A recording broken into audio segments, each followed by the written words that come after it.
Dear Kuya Poy, ako po si Roxanne, 23 years old mula dito sa San Miguel, Bulacan. Meron po akong boyfriend na malayo sa aking edad. 58 years old na po siya. Physically at mentally fit naman ang boyfriend ko. At kung hindi mo naman siya tatanungin tungkol sa edad niya, ay hindi mo akalain na ganun na nga siya katanda. Kuya Poy, lahat ng pangangailangan ko, pati na ang mga gusto ko, pati na rin ng sa pamilya ko, ay ang boyfriend ko ang nagpo-provide. Hindi na siya nagtatanong pa ng explanation, basta kung kailangan ko ng pera, ibibigay niya agad. May mga future plans din siya para sa amin at madalas kami na magkita. Pero alam mo Kuya Poy, isang bagay ang patuloy na kumakalabit sa isipan ko. Almost 4 months na kasi kami, pero hindi ko pa naririnig sa kanyang mga bibig ang mga katagang I love you. Kuya Poy, never niya pa akong nasabihan ng I love you. Sa tingin niyo po ba ay masasabi niyong green flag pa rin ang current boyfriend ko?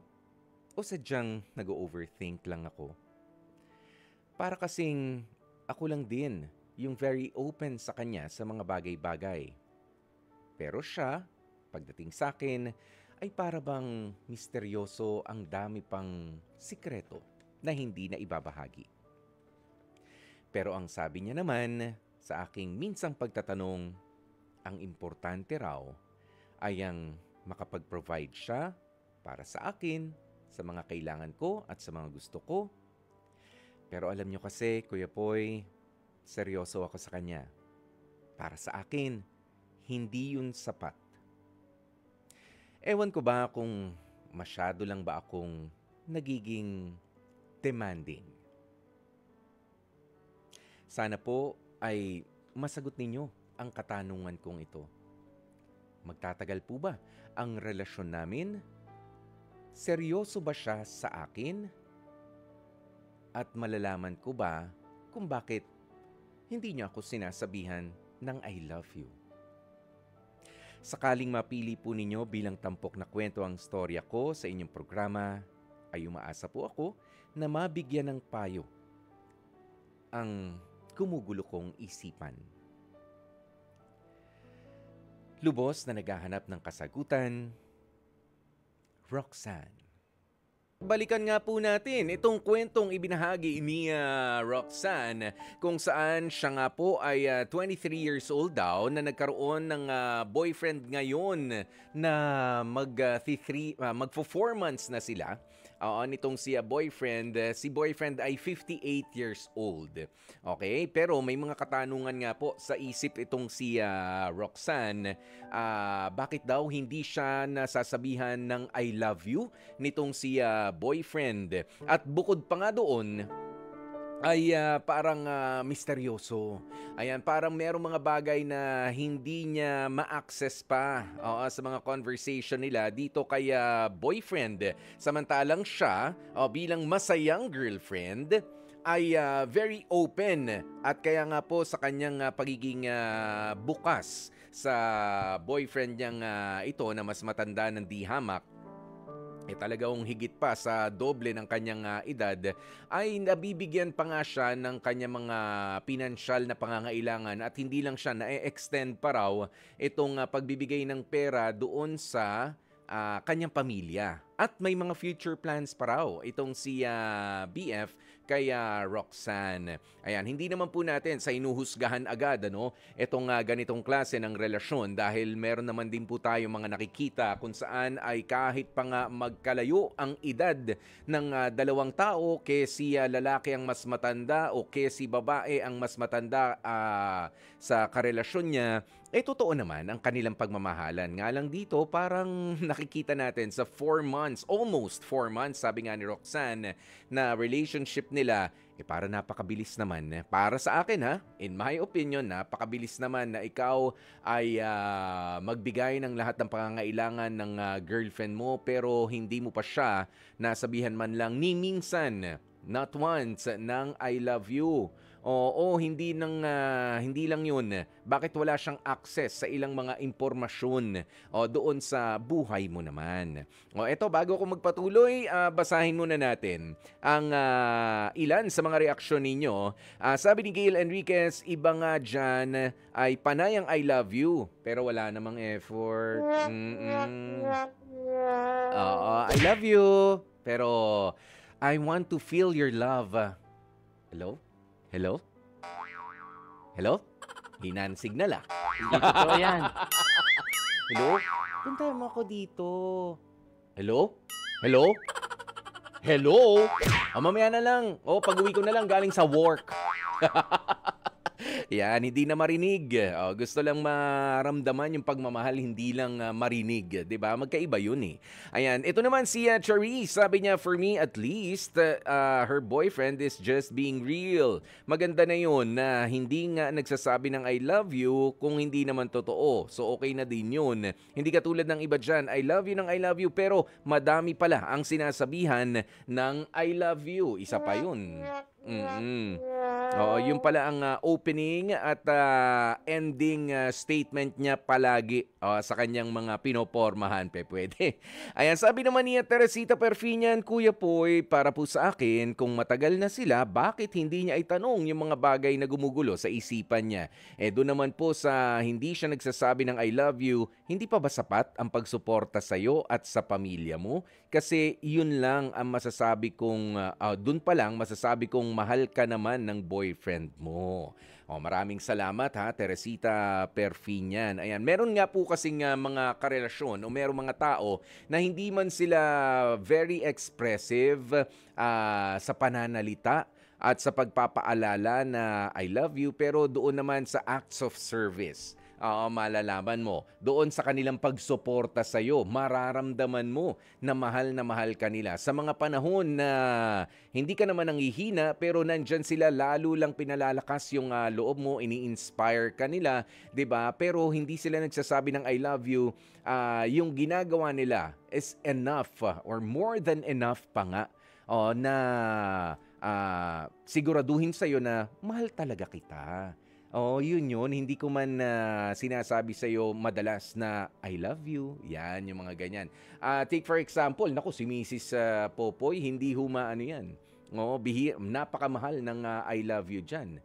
Pero kita nyo naman, meron 3 na kaming magagandang mga anak. 'Di ba? Ang serbisyo sa pamilya ay ganun na lamang. Minsan nauunahan pa talaga akong gumising. Ganyan 'di ba? Hindi yan masabi ng I love you pero makikita mo.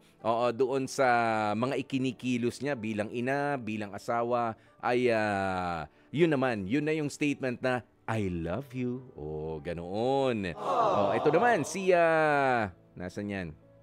Sabi ni Jamaila Mutya, okay lang naman na walang I love you basta nakikita mo yung mga effort niya para sa'yo. Ayan. Sabi rin ni, follow up ni Gail Enriquez, action is better than words.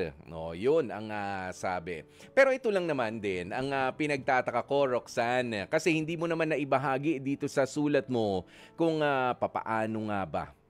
Papaano nga ba ang setup nyo talaga nitong boyfriend mo na higit na mas may edad sa'yo at isa nga sa pagbibigay niya sa'yo ng assurance na mahal ka niya ay yung pagbibigay ng pera. Alam mo, malinaw ba, Roxanne, na ikaw ay naghahanap ng boyfriend noong mga panahon na nakilala mo itong si boyfriend mo ngayon o itong si lalaki? Kasi balikan natin kung saan at papaano kayo nagkakilala.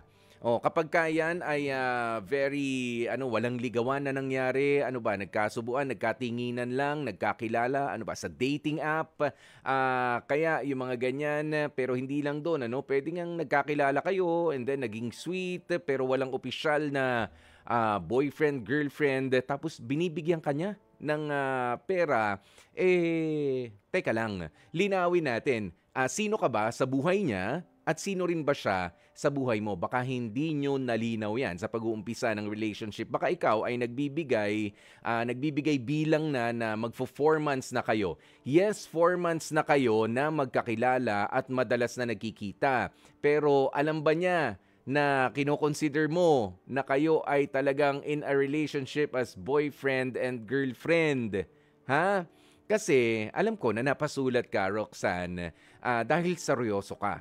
Ha? Seryoso ka sa nararamdaman mo para dito sa lalaking ito. Sigurado ako diyan. Pero siya ba ay totoo sa iyo? Given na may mga bagay ka na itinatanong sa kanya, gustong malaman, hindi mo malaman. O very secretive itong boyfriend mo. Oo, nandun syempre, yung nag-uumpisa pa lang tayo, wag mo namang alamin yung mga, pero yung mga, wag mo namang alamin, kalkalin na yung buhay ko, nag-uumpisa pa lang tayo. Pero yung mga basic lang.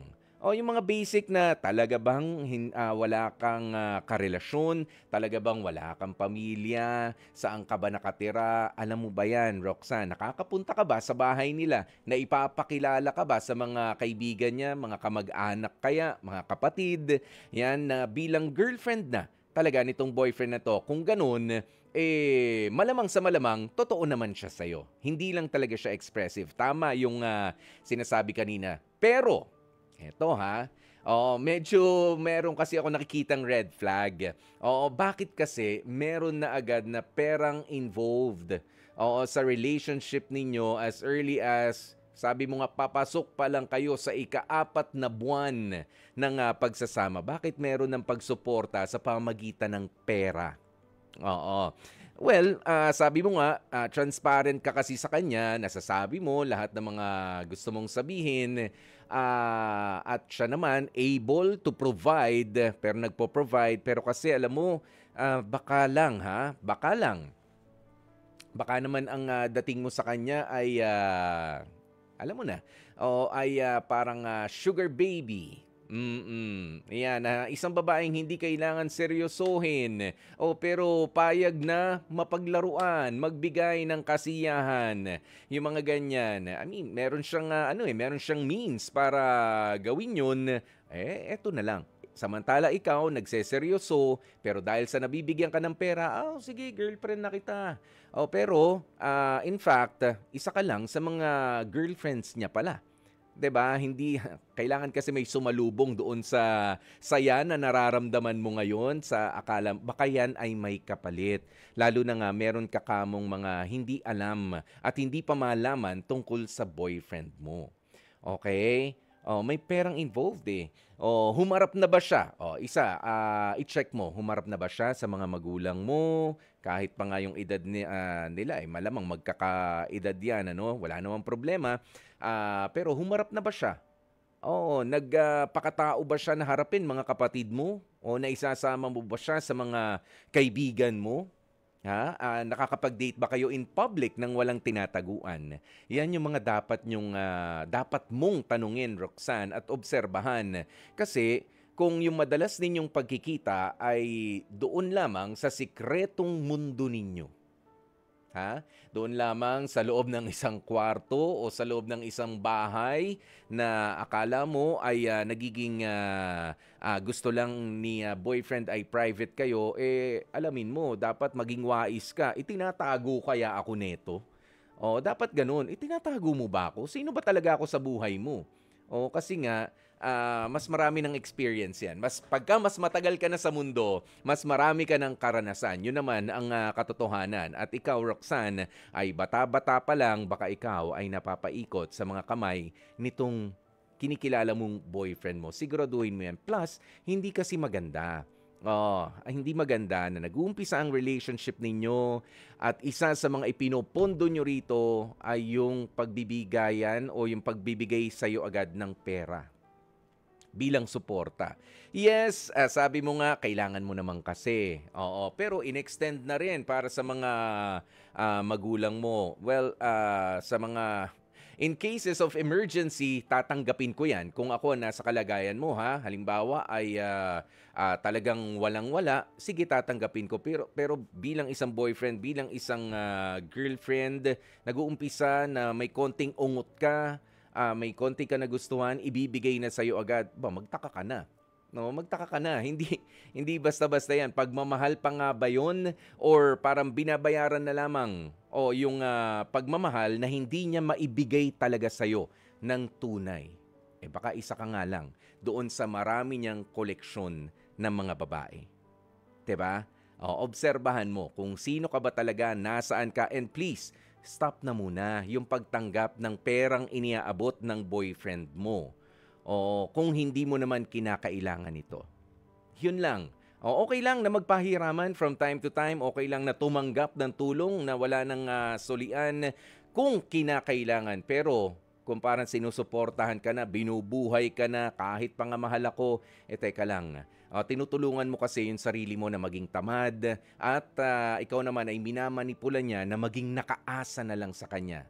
Hindi magandang senyales yan para sa pag-uumpisa ng isang relationship. Okay? Ayan, kaya hanggang dyan na muna. Roxanne, ang ating pag-uusapan ngayon, obserbahan mo kung nasan ka talaga sa buhay nitong boyfriend mo. Dear Kuya Poy, mga kapatid, dito tayo sa totoo. Dito na tayo sa True FM. Mag-subscribe at mag-follow na sa social media accounts at True Network PH sa FB, Instagram, X na dating Twitter, YouTube, TikTok, and podcasts.